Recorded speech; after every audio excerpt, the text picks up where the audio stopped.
महाभारत के युद्ध में कई महान योद्धाओं की गाथाएं हैं, लेकिन उनमें से एक नाम ऐसा है जो न केवल वीरता बल्कि त्याग और संघर्ष का प्रतीक है, कर्ण। वे जन्म से क्षत्रिय थे, लेकिन भाग्य ने उन्हें सूत पुत्र बना दिया। यह कहानी केवल एक योद्धा की नहीं, बल्कि एक ऐसे व्यक्ति की है जिसने समाज, भाग्य और खुद से लड़ी गई हर लड़ाई में अपना सर्वस्व दांव पर लगा दिया। कर्ण का जन्म एक रहस्य था। उनकी माता कुंती, जिन्हें एक वरदान स्वरूप दिव्य पुत्रों को प्राप्त करने की शक्ति प्राप्त थी, ने सूर्य देव का आह्वान किया और उनके गर्भ से एक दिव्य बालक उत्पन्न हुआ। लेकिन सामाजिक भय और लोकलाज के कारण कुंती ने नवजात कर्ण को एक नदी में बहा दिया। नदी की लहरों ने इस दिव्य बालक को अधिरथ और राधा नामक दंपति तक पहुंचाया। वे सूत जाति के थे और राजा धृतराष्ट्र के रथ संचालक थे।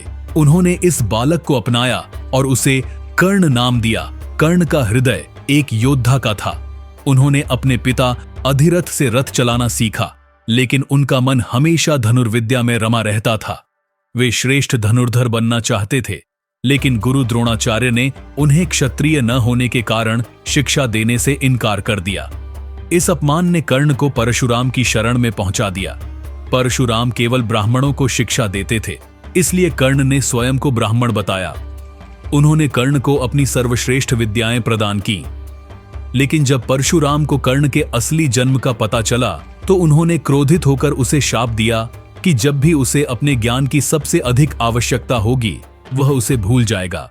एक दिन जब कौरवों और पांडवों के बीच प्रतियोगिता हो रही थी, तब अर्जुन अपने धनुर्विद्या के कौशल से सभी को चकित कर रहे थे। तभी कर्ण वहां आए और अर्जुन को चुनौती दी, लेकिन गुरु द्रोण ने यह कहकर उनका अपमान किया कि केवल क्षत्रिय ही इस प्रतियोगिता में भाग ले सकते हैं। तभी दुर्योधन ने आगे बढ़कर कर्ण को अंग देश का राजा घोषित कर दिया, जिससे उन्हें क्षत्रियों के समकक्ष स्थान मिल सके। कर्ण ने इस मित्रता का कर्ज जीवन भर निभाया और दुर्योधन के प्रति अपनी निष्ठा बनाए रखी। कर्ण की प्रसिद्धि केवल एक योद्धा के रूप में नहीं, बल्कि उनके दानशील स्वभाव के कारण भी थी। वे कभी किसी याचक को खाली हाथ नहीं लौटाते थे। महाभारत युद्ध से पहले स्वयं देवराज इंद्र ब्राह्मण वेश में उनके पास आए और उनसे उनकी कवच कुंडल का दान मांगा। कर्ण समझ गए कि यह स्वयं इंद्र हैं, लेकिन उन्होंने खुशी खुशी अपने कवच और कुंडल दान कर दिए। यह जानते हुए भी कि इससे उनकी मृत्यु निश्चित हो सकती है, उन्होंने अपने दानवीर स्वरूप को कभी कम नहीं होने दिया। महाभारत का युद्ध प्रारंभ हुआ। कर्ण ने पांडवों के खिलाफ युद्ध लड़ा, लेकिन वे कभी भी अधर्म के पक्षधर नहीं बने। वे अर्जुन से युद्ध करने के लिए उत्सुक थे और अंततः उस क्षण का आगमन हुआ जब दोनों महान धनुर्धरों का आमना सामना हुआ। युद्ध के दौरान कर्ण का रथ कीचड़ में धंस गया। वे इसे निकालने के लिए नीचे उतरे और उसी क्षण अर्जुन ने उन पर बाण चला दिया।